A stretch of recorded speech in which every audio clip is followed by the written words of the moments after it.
Laudato si mi Señor. Praise to you, my Lord.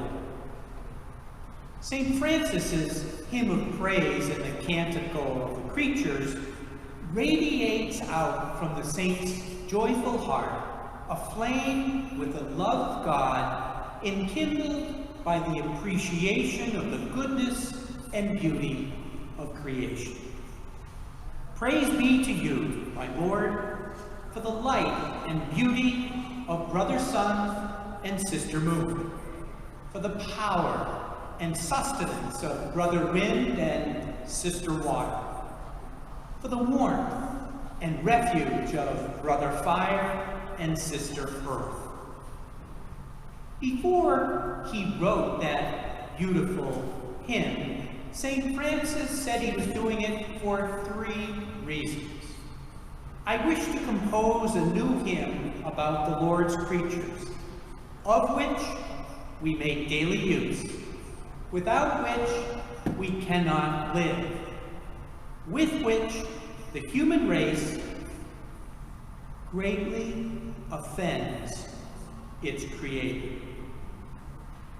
Nearly 800 years later, it's abundantly evident why the saint's namesake from the throne of St. Peter would use the opening words of the Canticle of Creation to begin his encyclical on the care of our common home.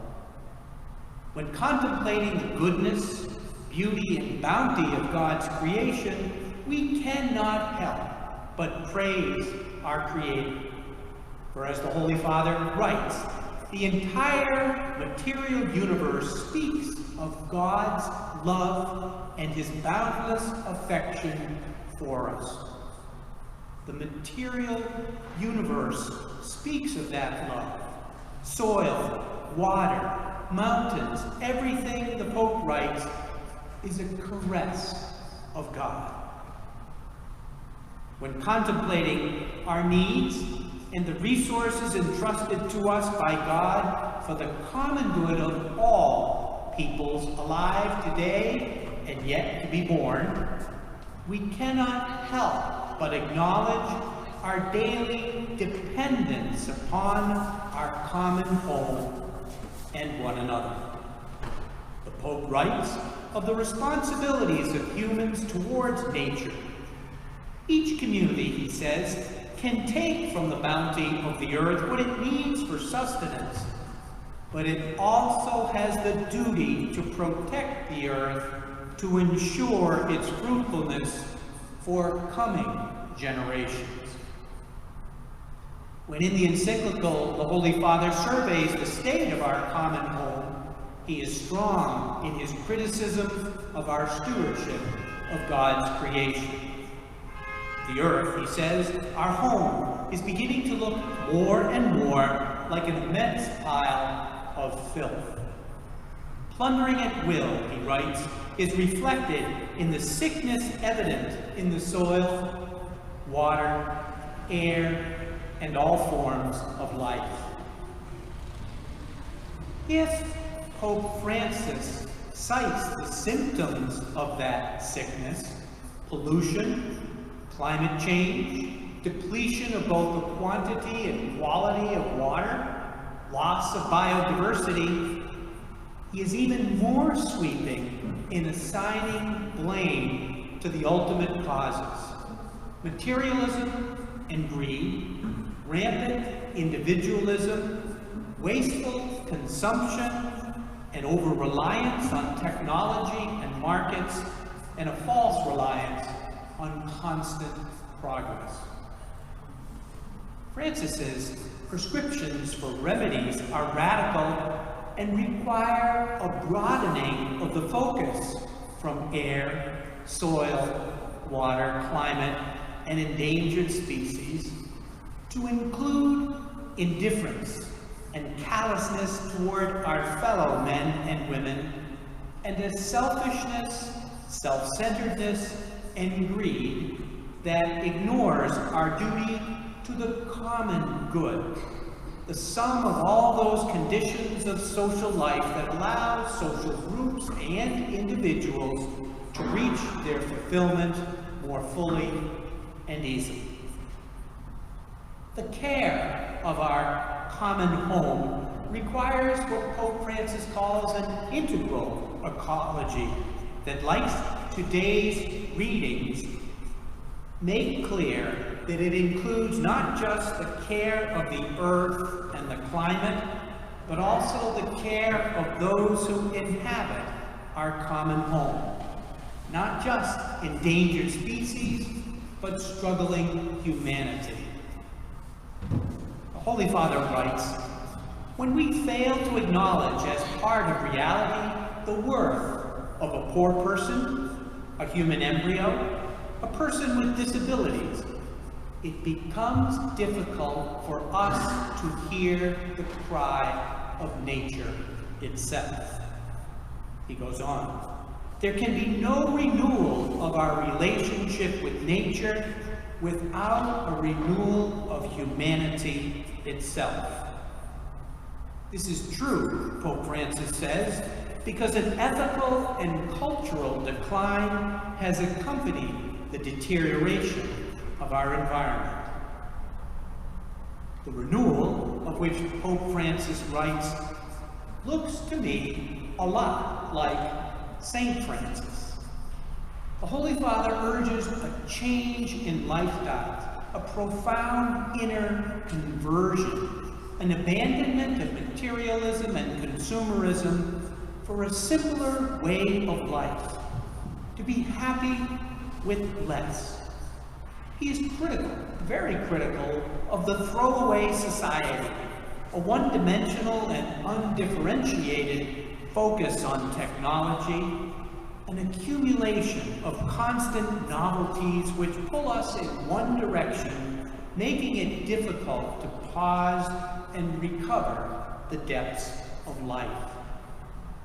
I don't think Pope Francis or St. Francis would be breathlessly awaiting and lining up at midnight to buy the latest iPhone, iPad, or other gadget that marketers and hucksters tell us that we can't do without. Rather than being completely enveloped and isolated by virtual reality, he's telling us, go out and explore reality itself.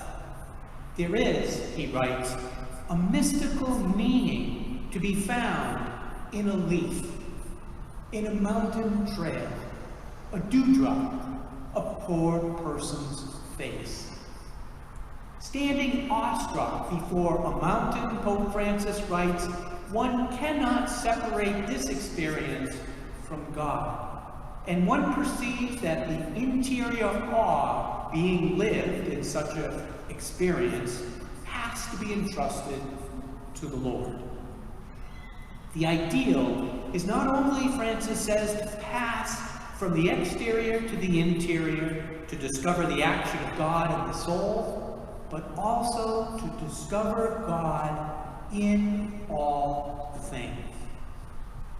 Rather than misfiring and aiming too low at simply technocratic solutions to address environmental threats, or to be led astray by worshiping the earth itself, or seeing humans simply on a par with the rest of creation, or of our behavior as per se incompatible with good stewardship, Pope Francis envisions a spiritual, ethical reform that will transform our culture and bring about a more passionate concern for the protection of our world.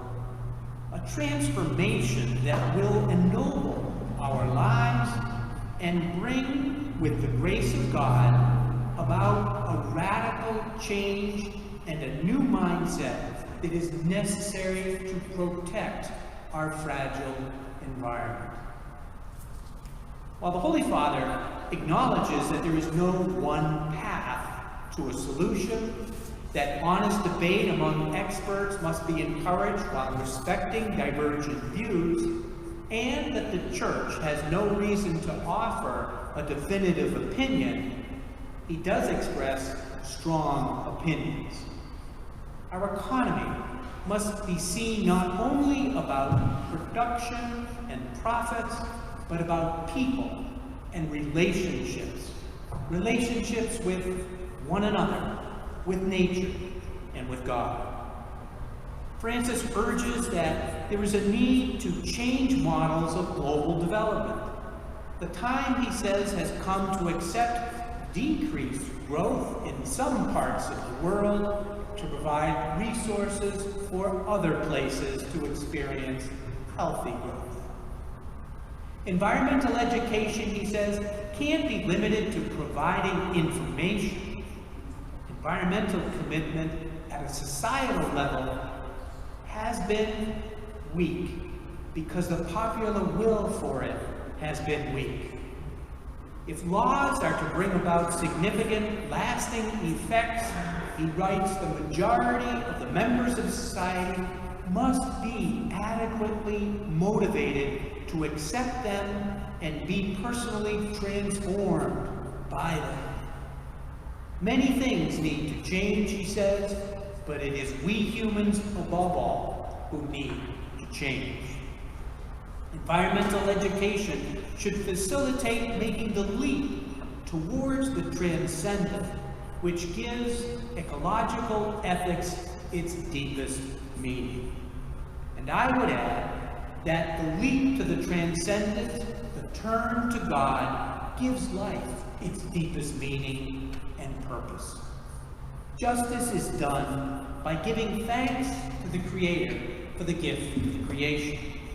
Justice is done by seeing that the goods of the earth, intended by God for the good of all, are used wisely and with generosity and sacrifice are made available to provide opportunity for all. Finally, justice is done and the purpose of life is accomplished when contemplating, safeguarding, and using wisely the beauty and bounty of nature, we gain a glimpse of the Creator and experience the awe and wonder that in this world is but a glimmer and a hint of the next world, where, pray God, together with Francis and all the saints, face to face with God, we will forever sing Laudate si, mi Señor.